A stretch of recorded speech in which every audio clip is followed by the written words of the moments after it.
जय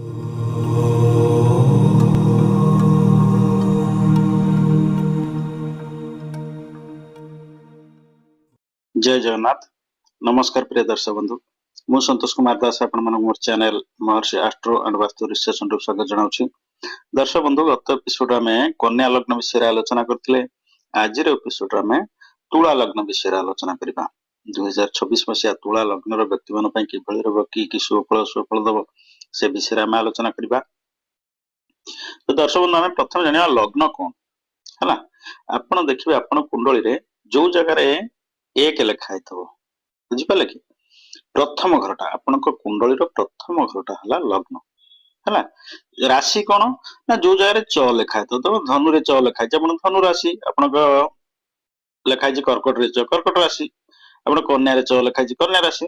सेमती जो जगह रे ये जोंती चंद्र जो जगह रहले ताको राशि कहंती, च लेखा तो सेटला राशि। सेमती आपण कुंडल रे एक जो घर लेखा हेतो प्रथम घरटा सी हला आपनकर लग्न, बुझी पाले कि एक लेखाई कि ल लेखाई कि एक ल दुईटा लेखाई से आपनकर लग्न है। तो लग्न है आप जमी राशि की मन रखुंट लग्न सेमती मोस्ट इम्पोर्टेंट आप कुंडली मुख्य घर है मुख्य भाव है लग्न है। लग्नाधिपति किए बर्तमान आम क्या लग्न विषय आलोचना कर तुला लग्न विषय आलोचना कर बुझिपारे कि आम तुला लग्न विषय आलोचना कर। तुला लग्न लग्नाधिपति तुला राशि राशिधिपति किए ना तुला राशि राशिधिपति आम जानी शुक्र। शुक्र हेले तुला राशि राशिधिपति है। सेमती शुक्र जे तुला राशि मालिक जी सी हेले शुक्र, तेणु आपको तुला लग्न कहगला एवं लग्नाधिपति किए हेले ना शुक्र है। ये जो कुंडली आप जानते कुंडली जो 12टा भाग दि जाइए, ये जो आपनकर 1 ठारू 12टा घर, ये 12टा घर ना हूँ मेष वृष मिथुन कर्कट, बुझिपारे कि मेष घर वृष घर मिथुन घर कर्कट घर सिंह कन्या तुला बिछा धनु मकर कुंभ मीन है। एमती होगला के 12टा घर। से 12टा घर ना हूँ जो राशि आम कहे 12टा घर ना से है ना। जो जगह चंद्र रहा से घर होगा आप राशि घर, जो जगह एक लेखा से आपनकर लग्न घर है। एवं से घर मालिक जे सी लग्न। मन रखु कुंडली रे राशि ठारू लग्न बेसी इंपोर्टेंस रही है। राशि ठारू लग्न हूँ मुख्य। लग्नाधिपति हेले आपनकर सब मोस्ट सपोर्टिंग प्लानेट ले आपन प्रबल जोगकारक ग्रह हेले किए से ना लग्नाधिपति। तेणु आप जानतु तुला लग्न व्यक्ति माने जे रहले तुला लग्न व्यक्ति मानकर सबुठारु कारक ग्रह हेले किए से ना शुक्र। शुक्र हो गले तुला लग्न जो व्यक्ति मान हेले तांकर मुख्य हेले तांकर मुख्य सपोर्टिंग प्लानेट ले शुक्र है। तुला लग्न व्यक्ति माने केमिति हेतांते रोमांटिक हेतांते। तुला लग्न जो व्यक्ति माने जन्म होता देखते आप कुंडली रे आप जो तुला लग्न व्यक्ति होते रोमांटिक होते सब टिपटप कस्ट्यूम देखते ड्रेस मटेरियल सब पूरा आयरन दिया तो सफा सफी असना मसन पसंद नुह स्टाइल होते अट्राक्टिव होते। 5टा पुओ पिला छिड़ा 5टा झील पिला जी 5टा पिला छिड़ा गोरा गोरा छुआ 4टा छिड़ा गोटा कला पिला छिड़ा से कला पिलाटा तुला लग्न रही लोक बेसी अट्राक्टिव बुझिपारे कि। तेणु तुला लग्न व्यक्ति माने टिके लग्जरियस लाइफ मेंटेन करने पसंद करती। आप जान तुला लग्न ब्रांड जिनस दरकार, जोता कि ब्रांड जोता बुगाटी फुगाटी भल ब्रांड गाड़ी से भल ब्रांड ड्रेस पिंधे भल ब्रांड ब्रांडेड जिनस पसंद है। सब लग्जरियस लाइफ मेंटेन करने चाहते लग्जरियस जिनस सब किणती। घर देखो सी जो घरे चलुते बेडरूम देख बेडरूम पूरा सजावट हो विभिन्न प्रकार जिनस सुंदरिया जिनस सजा है। तुला लग्न मन तुला लग्न जो व्यक्ति माने शुभ रंग है धला, से गाड़ी किणतु व्हाइट गाड़ी किणतु बहुत बढ़िया कि ग्रीन गाड़ी किणतु। व्हाइट और ग्रीन आंकर बहुत भल शुभ रंग। व्हाइट गाड़ी किणतु, व्हाइट ड्रेस जो जाऊँ शुभ कम व्हाइट ड्रेस पिंधि जातु सफलता मिल। धला रंग है बहुत शुभ है तुला रंग व्यक्ति मान जो तुला लग्न व्यक्ति मान। तेणु आम तो आलोचना कर तुला लग्न विषय आप जानले तुला लग्न लग्नाधिपति शुक्र है कि 2026 मसीहाटा तुला लग्न व्यक्ति मान कि देखु आम तुला लग्न व्यक्ति मानकर वर्तमान ग्रह मान स्थिति देखो मुझे दुईटा सब दुईटा चित्र माध्यम बुझे कहीं प्रथम चित्र ग्रह मान स्थिति और द्वितीय चित्र ग्रह मान स्थिति देखो प्रथम चित्र बृहस्पति नवम भाव मिथुन राशि द्वितीय चित्र बृहस्पति बेले दशम भाव कर्कट राशि की पलि आसिले है सी अनुसार केतु आप प्रथम राशि अच्छी सिंह प्रथम चित्र अच्छी सिंह राशि द्वितीय चित्र कर्कट राशि पलि आसला राहु सेमती प्रथम चित्र कौटी कुंभ राशि द्वितीय चित्र पलि आसला मकर शनिकर स्थिति जो कहीं ना प्रत्येक एपिसोड आपको ग्रह मान सब गृह परिवर्तन बुलती संपूर्ण कुंडली से बुलती ये बुलिला बेलू से गृह परिवर्तन करती आ विशेषकर आम कहीं वार्षिक भाग्यफल कथा आम प्रेडिक्शन करें चारिटा मन प्रश्न होते चारिटा ग्रह कथा कहीं लिखले अन्य ग्रह कहीं ना ये जो चारिटा ग्रह कहीं फोकस दे था ये जो चारिटा ग्रह रही ये सब कौन करती दीर्घ माने दीर्घ समय धरी गोटे गोटे राशि रुहती बुझिपारे कि शनि गोटे राशि 2.5 वर्ष रही राहु एवं केतु गोटे राशि 1.5 वर्ष 18 मास रही बृहस्पति गोटे राशि 13 मास रुहती से बकरी गति अनुसार केबे समय अधिक हो जाए रह समय अधिक हो जाए किंतु एमाने बेसी समय रहती अन्य समस्त कम समय नि चंद्र गोटे राशि 2.5 दिन आप शुक्र गोटे राशि मसे तेणु एम सब नहीं प्रेडिक्शन कर वीडियो बहुत दीर्घ हो जाए बहुत लंबा हो जाए आम बेसी फोकस देते यही 4टी ग्रह आप देखिए सब कहे आप वीडियो नेगेटिव कथा बेसी आस देखो आम यदि सब जगह देख शुक्र हूँ कि लग्नाधिपति जो राशि रहा जो भाव रहा से भाव को से बलशाली कर तो मसे मसे मसे मसे बुलेला 12 मास 12टा भाव कथा विचार कल दुनिया समय लगे तेणु आप आउ गोटे कथा मुझे कह भूली जाइए आप देखो एवं कौन हो यूट्यूब गोटे से ऑटो डबिंग हो ऑटो डबिंग आप जो वीडियो अपलोड कि ऑटो डबिंग हो वीडियोटा इंग्लीश रे कहूँ बहुत क्लाइंट मत फोन कर सर आप इंग्लीश रे कहूँ तेणु मुझे अच्छी यूट्यूब स्टूडियो अच्छी ऑटो डबिंग बंद कर फिर भी बेले बेले गोटे वीडियो पलि आस इंग्लीश रे आप कौन करेंगे वीडियो जो चलेबे ऊपर देखिए वीडियो ऊपर गोटे सेटिंग चिन्ह अच्छी पूरा स्टार भाई गोटे सेटिंग चिन्ह आस सेटिंग चिन्ह को आप हाथ मारे तले आसो आप लांगुएज से लांगुएज को आप कौन करेंगे चेंज करदेवे ओडिया को है ऑडियो ट्रैक को जाए से लैंग्वेज को ओडिया को चेंज करदे आप ओरिजिनल वॉइस सुनी पारे तो यहाँ प्रायतः मोर न सब जिते यूट्यूबर अच्छे समस्त वीडियो एमती हूँ से ऑटो डबिंग आजिकल एआई हो गलानी से ऑटो डबिंग कर दूसरा तो आप ध्यान देवे गला तेणु आम विशेषकर ये जो 4टी ग्रह रहा बेसी फोकस दे था बुझिपारे कि तेणु बृहस्पति रही कौटी बर्तमान बृहस्पति स्थिति कौटी ना बृहस्पति अच्छा मिथुन राशि बृहस्पति 2 जून 2000 बृहस्पति आसी बृहस्पति गति हूँ विचित्र गति बृहस्पति कौन शुक्र कौन माने गति विचित्र गति अच्छी बृहस्पति कौन मिथुन थे पुणी कर्कट को आसिले कर्कट पुणी जाइए मिथुन बकरी होकर मिथुन पुणी मार्गी 2 जून को आसपे कर्कट पुणी सिंह को आसवे सिंह पुणी कर्कट को एम तर विचित्र गति एथरक रही देखो तेणु आम बर्तमान स्थिति देखा बृहस्पति 2 जून 2026 कौटे भाग्य भाव बसिले आप तुला राशि व्यक्ति मान भाग्य भाव बसिले भाग्य भाव बसिले भी देखो बृहस्पति दृष्टि रहा राहु पंचम दृष्टि बृहस्पति देखला राहु आप पंचम दृष्टि बृहस्पति देखला बृहस्पति सागर राहु किंबा केतु रहिले गुरुचंडाल दोष कहुए दर्शक बंधु मुझे लिखुची बेले बेले अक्षर एमती हो कहीं जो स्क्रीन गोटे पेन अच्छी मैग्नेटिक पेन तादे लिखला आम कागज कलम लिखा कथा मैग्नेटिक पेन लिखला बेले बेले ठीक से हो लंबा हो फोकस दिखाँ कथा फोकस दिखाँ बृहस्पति सागर राहु केतु रहिले मिसिक जुति था गोटे घर गुरुचंडाल दोष कहुए फिर भी जब बृहस्पति राहुर दृष्टि केतुर दृष्टि रुए सी भी गुरुचंडाल दोष भाया कम करे तेणु बृहस्पति नवम भाव रहे भाग्य भाव रहे फल देवे क्या लजिकाल देखा फल देवे बृहस्पति क्या शुक्र होती डेडाटी होती बृहस्पति से भल भाग्य घर बसिले भी भल फल देवे ना द्वितीय कथा रही राहु द्वारा पीड़ित रही तेणु जून मास जाए आपंकर समस्या देखादेव समस्त कर्म जो कम करेंगे आप किसी कम हो पारे बापा चिंतित हे पितृतुल्य लोक जी आपंकर चिंतित हो पारे स्वास्थ्यगत कारण चिंतित हो पारती बुझिपारे हठात किसी गोटे संगे झगड़ा झांटी हो कि स्वास्थ्यगत कारण किसी गोटे समस्या सृष्टि पारे एवं आपण समस्त काम रे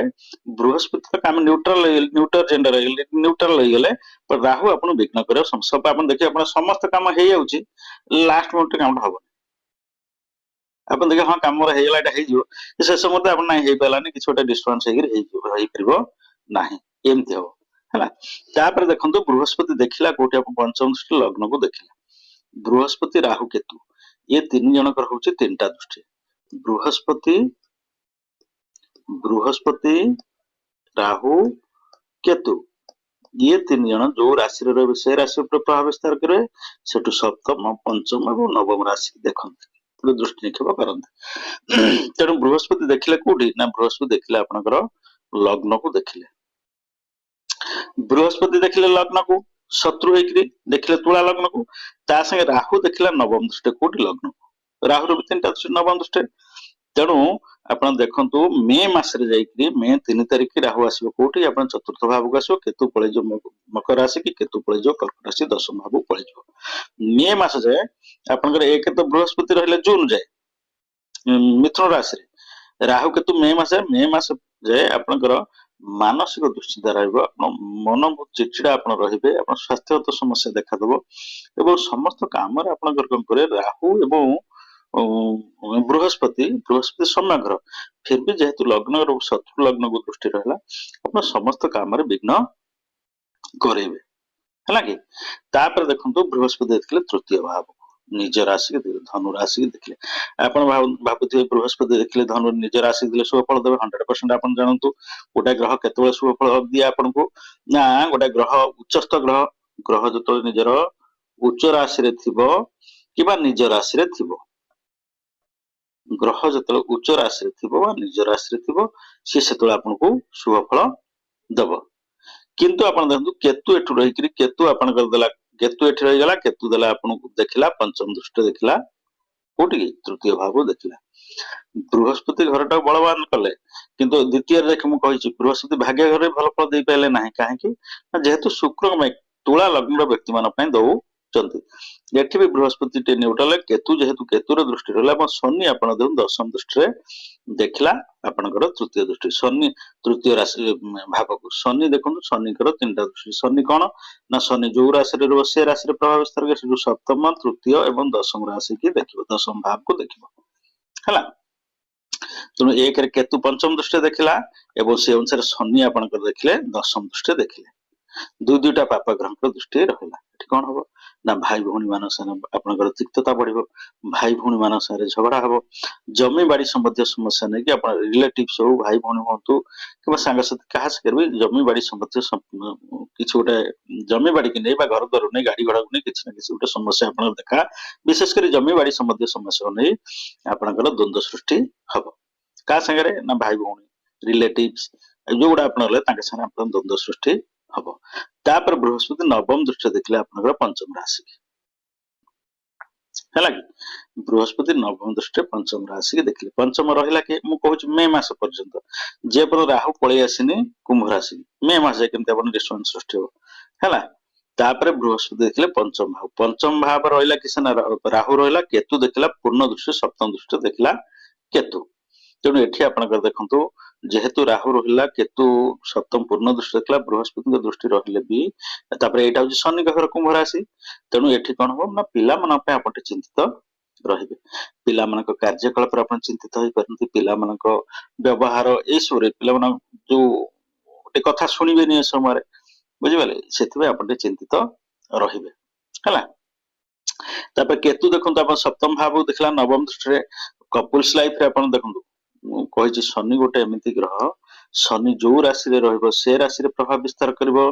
ता संगे संगे शनि आपनकर कोन ना ता पूर्व राशि ता पर राशि की हला मेष राशि पर राशि हला कुंभ राशि हला तो ए दुटा राशि आगो शनि 7.5 चलची मेष राशि की एपटे कुंभ को शनि 7.5 चलची हला कुंभ को शनि 7.5 शेष चरण आपनकर मेष को प्रथम चरण ए दुटा राशि प्रभाव विस्तार कला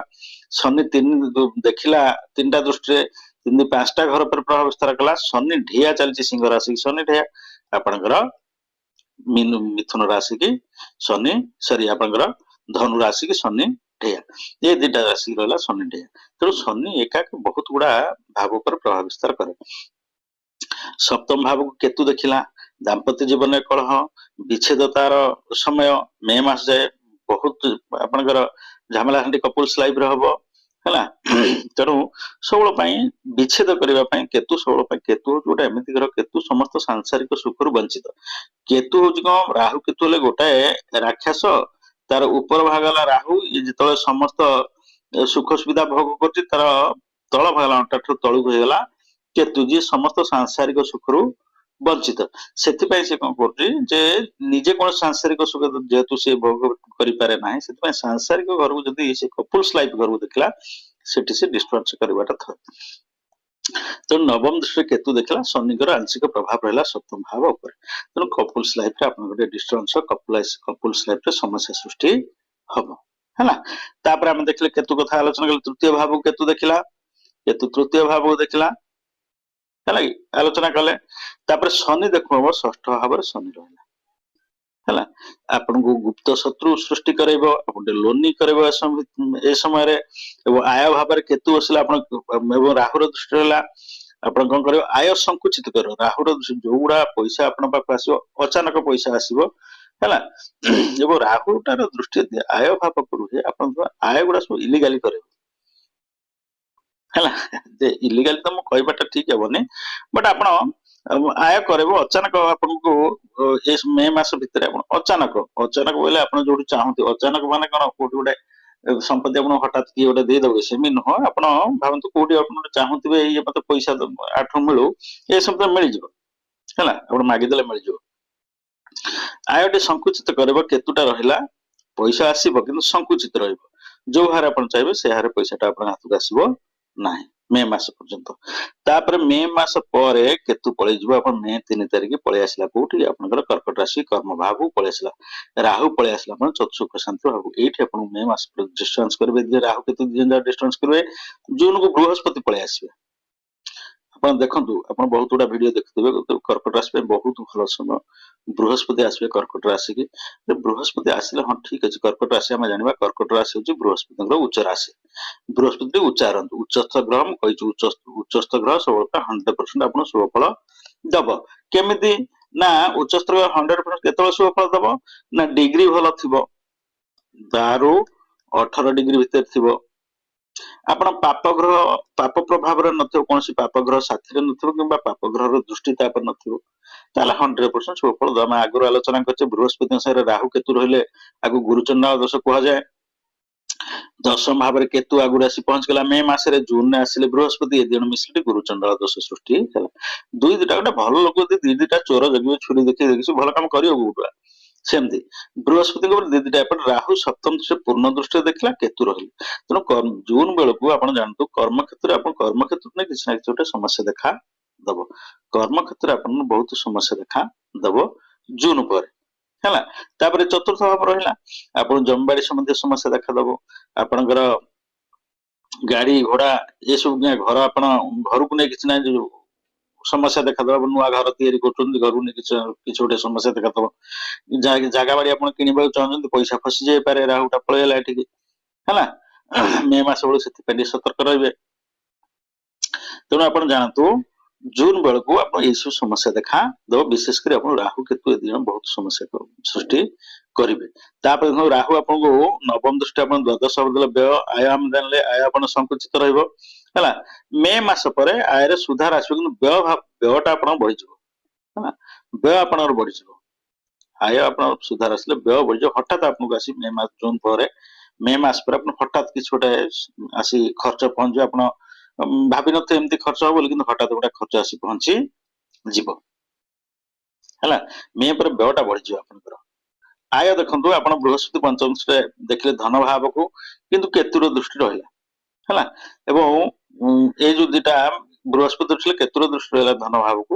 ଆପଣ ମୁଁ କହିନି ବ୍ୟୟ ସଞ୍ଚିତ ଅର୍ଥ ବି ଆପଣଙ୍କର ଇଏ ବ୍ୟୟ କରେ। ବୃହସ୍ପତି ଦୃଷ୍ଟି ରହିଲେ ବି, ଯେହେତୁ କେତୁ ଗୋଟେ ପାପ ଗ୍ରହ ଦୃଷ୍ଟି ହେଲା, ରାହୁ ଦେଖିଲା ବ୍ୟୟ ଘରକୁ, ସଞ୍ଚିତ ଅର୍ଥ ଆପଣଙ୍କର ବ୍ୟୟ କରିବ ହେଲା। ତେଣୁ ଏଠି ଦେଖନ୍ତୁ, ଆପଣଙ୍କର ଅଷ୍ଟମ ଭାବକୁ ରାହୁ ଦେଖିଲା ମେ ପରେ, ଆପଣ ଅଷ୍ଟମ ଭାବକୁ ରାହୁ ପଞ୍ଚମ ଦୃଷ୍ଟି ଦେଖିଲା जेहेतु राहु अष्टम भाव पंचम दृष्टि अपन टिके सतर्कतार सहित गाड़ी घोड़ा चलाउथिबे कहीं मे मास पर राहु अचानक किसी गोटे दुर्घटना करे हठात किसी गोटे आप दुर्घटना करेबो एवं शनि तृतीय दृष्टि आप देखले अष्टम भाव विशेषकर आपण टिके गाड़ी घोड़ा सतर्कतार सहित चलेबे ଆପଣ ଦେଖନ୍ତୁ ଆପଣ ଗାଡି ନେଇଯାଉଥିବେ ହଠାତ୍ ପଶି ଆସିବ ବିଲେଇ ପଶି ଆସିବ କୁକୁର ପଶି ଆସିବ ଆପଣଙ୍କ ଗାଈ ଗୋରୁ ପଶି ଆସି ଏମିତି କିମ୍ବା ଗାଡି ସ୍ଲିପ୍ କରିଯିବ କିନ୍ତୁ ହଠାତ୍ ନା କିଛି ଗୋଟେ ଡିଷ୍ଟର୍ବାନ୍ସ କରିବ ଏବଂ ବେଶୀ ଆଘାତ ଆପଣଙ୍କର ଆସିବ ଗୋଡ ଉପରେ ଯେହେତୁ ଶନିଙ୍କର ଦୃଷ୍ଟିଟା ରହିଲା ଅଷ୍ଟମ ଭାବକୁ ଶନିଙ୍କର ଦୃଷ୍ଟି ରହିଲା ଏବଂ ରାହୁ ଆପଣଙ୍କର ପଞ୍ଚମ ଦୃଷ୍ଟିରେ ଦେଖିଲା ମେ ପରେ ଟିକେ ଆପଣଙ୍କୁ ବହୁତ ସତର୍କତାର ସହିତ ଚଳିବାକୁ ପଡିବ ତ ଦର୍ଶକ ଆମେ ସମ୍ୟକରେ ଏସବୁ ବିଷୟରେ ଆଲୋଚନା କଲେ ଯେ ସମ୍ପୂର୍ଣ୍ଣ ଗ୍ରହ ଗୁଡା 9ଟା ଗ୍ରହକୁ ନେଇ ବିଚାର କରିପାରୁ ନାହିଁ ଯଦି ଆପଣ ଆପଣଙ୍କର କୁଣ୍ଡଳୀ ବିଚାର କରିବାକୁ ଚାହୁଁଛନ୍ତି ଆମେ କେତେବେଳେ ପରଫେକ୍ଟ ପ୍ରେଡିକ୍ସନ କରିବା ନା ଗୋଟେ ଯେତେବେଳେ ଆମେ ତୁଳା ଲଗ୍ନ କଥା କହୁଛୁ ମାନେ କୋଟି କୋଟି ତୁଳା ଲଗ୍ନର ବ୍ୟକ୍ତି ମାନେ ରହିଲେ କିନ୍ତୁ ଅଲଗା ଅଲଗା ନକ୍ଷତ୍ରରେ ଜନ୍ମ ହେଇଥିବେ ଗ୍ରହ ମାନଙ୍କ ସ୍ଥିତି ଅଲଗା ଥିବ ସମସ୍ତଙ୍କର ଏକାନ୍ତ ଅଲଗା ଅଲଗା ସ୍ଥିତି ଥିବ ଗ୍ରହ ମାନଙ୍କର ତେଣୁ ଯଦି ଆମେ କୌଣସି ପର୍ଟିକୁଲାର ବ୍ୟକ୍ତି ବିଷୟରେ ପ୍ରେଡିକ୍ସନ କରିବା ତାର ଲଗ୍ନ କୁଣ୍ଡଳୀ ତାର କୁଣ୍ଡଳୀରେ ତାର ଜାତକରେ ଗ୍ରହ ମାନଙ୍କର ସ୍ଥିତି ଏସବୁ ଦେଖିଲା ପରେ ମହାଦଶ ଅନ୍ତରଦଶା କଣ ଚାଲିଛି ସେଗୁଡା ଦେଖିଲା ପରେ ଆମେ ପରଫେକ୍ଟ ପ୍ରେଡିକ୍ସନ ତା ବିଷୟରେ କରିପାରିବା ତ ଦର୍ଶକ ଯଦି ଆପଣ ମାନେ ଆପଣ କୁଣ୍ଡଳୀ ବିଚାର କରିବାକୁ ଚାହୁଁଛନ୍ତି ତାହେଲେ ତଳେ ମୋ ନମ୍ବର ଦେଇ ସେ ନମ୍ବର ମତେ କଣ୍ଟାକ୍ଟ କରନ୍ତୁ ଯଦି ବାସ୍ତୁ ଆପଣଙ୍କର ଘର ବାସ୍ତୁ ପ୍ରତିକାର କୌଣସି ବାସ୍ତୁ ଦୋଷ ଥାଏ ତାର ପ୍ରତିକାର ପାଇଁ ଆପଣ ଚାହୁଁଛନ୍ତି ତାହେଲେ ଏ ନମ୍ବର ମତେ କଣ୍ଟାକ୍ଟ କରନ୍ତୁ ଯଦି ନୂଆ ଘର ଆପଣ କରିବାକୁ ଚାହୁଁଛନ୍ତି ବାସ୍ତୁ ଅନୁସାରେ ଯଦି ଘର ତିଆରି କରିବାକୁ ଚାହୁଁଛନ୍ତି ତାହେଲେ ବି ଏ ନମ୍ବର ମତେ କଣ୍ଟାକ୍ଟ କରନ୍ତୁ ଯଦି ଆପଣଙ୍କର ମୋବାଇଲ ନମ୍ବର ମଡିଫାଏ କରିବାକୁ ଚାହୁଁଛନ୍ତି କି ନେମ୍ ଆପଣଙ୍କର କରେକ୍ସନ କରିବାକୁ ଚାହୁଁଛନ୍ତି ନ୍ୟୁମରୋଲୋଜି ଅନୁସାରେ କିମ୍ବା ନ୍ୟୁମରୋଲୋଜି ଅନୁସାରେ ଆପଣ ଫ୍ୟୁଚର ପ୍ରେଡିକ୍ସନ କ୍ୟାରିୟର ଫେରିୟର ଏସବୁ ବିଷୟରେ ଆପଣ ଜାଣିବାକୁ ଚାହୁଁଛନ୍ତି ତେବେ ବି ମତେ ଏ ନମ୍ବର ମତେ କଣ୍ଟାକ୍ଟ କରନ୍ତୁ ତ ଦର୍ଶକ ବନ୍ଧୁ ଆଜିର ଏପିସୋଡ ଆମେ ତୁଳା ଲଗ୍ନ ବିଷୟରେ ଆଲୋଚନା କଲେ ନେକ୍ସଟ ଏପିସୋଡ ଆମେ ବିଛା ଲଗ୍ନ ବିଷୟରେ ଆଲୋଚନା କରିବା 2026 ମସିହା ବିଛା ଲଗ୍ନର ବ୍ୟକ୍ତିମାନଙ୍କ ପାଇଁ କିଭଳି ରହିବ କି ସୁଫଳ ଦବ ସେ ବିଷୟରେ ଆମେ ନେକ୍ସଟ ଏପିସୋଡ ଆଲୋଚନା କରିବା।